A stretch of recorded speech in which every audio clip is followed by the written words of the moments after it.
lantaran inisiasi kolonial Belanda yang mendatangkannya demi tujuan imperialisme itu sendiri. Belanda yang traumatik dengan serangkaian perlawanan di Nusantara hingga mengalami kebangkrutan akut, hingga terpecah menjadi Luxembourg, Belgia, dan beberapa daerahnya lepas dianeksasi negara lain di Eropa. Untuk itulah mereka melakukan politik rasisme, yaitu segregasi kelas untuk meredam perlawanan pribumi. Terutama perlawanan dari umat Islam melalui berbagai kesultanan yang bertebaran di pulau.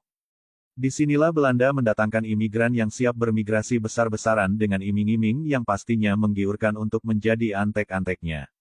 Bagaimana mungkin suatu kaum mau menempuh resiko berpindah dari negeri asalnya yang jauh kecuali dengan dua alasan. 1.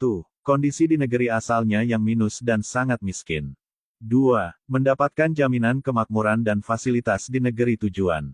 Dan ketika mereka tiba dengan berbondong-bondong di Nusantara dengan berbagai fasilitas. 1.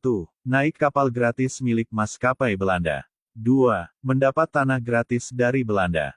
3. Mendapat pekerjaan dan gaji di berbagai sektor untuk kepentingan Belanda. Mulai dari perkebunan, toko perniagaan milik Belanda contoh, ayahnya Rizik Syihab FPI kerja di apotek Belanda, hingga menjadi kapitan Belanda di banyak kota dan menjadi mufti yang berfatwa demi kepentingan Belanda Utsman bin Yahya, mufti Betawi yang berfatwa sesat bagi penganut Thorikoh dan haram memberontak pada Belanda.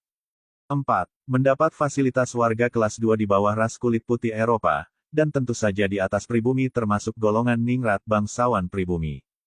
Mudah untuk dipahami bagaimana mereka terlibat dalam berbagai pengkhianatan kepada perjuangan pribumi.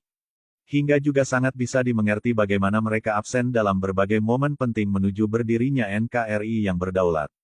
Yaitu sebagai berikut. 1. Absen di dalam Pergerakan Nasional dan Budi Utomo. 2. Absen di dalam Sumpah Pemuda 1928, setelah terkucil dan telat 6 tahun, baru mereka mendukung di 1934. 3. Absen di dalam perlawanan kepada Jepang. 4. Absen di dalam BPUPKI, kecuali Abdurrahman Baswedan, Yamanis non-Baalwi, yang juga dimusuhi oleh mayoritas imigran Yaman Baalwi. Secara jumlah Yamanis juga kalah dibanding etnis Cina yang berjumlah 4 orang, Oi Chong Hao, Oi Tiang Chowi, Mertan Eng Hua, dan Liem Koen Hian. 5. Absen di dalam PPKI, terdiri dari berbagai suku di Indonesia, ada 12 orang etnis Jawa, 3 orang etnis Sumatera, 2 orang etnis Sulawesi, 1 orang etnis Maluku, 1 orang etnis Tionghoa, 1 orang etnis Kalimantan dan 1 orang etnis Nusa Tenggara.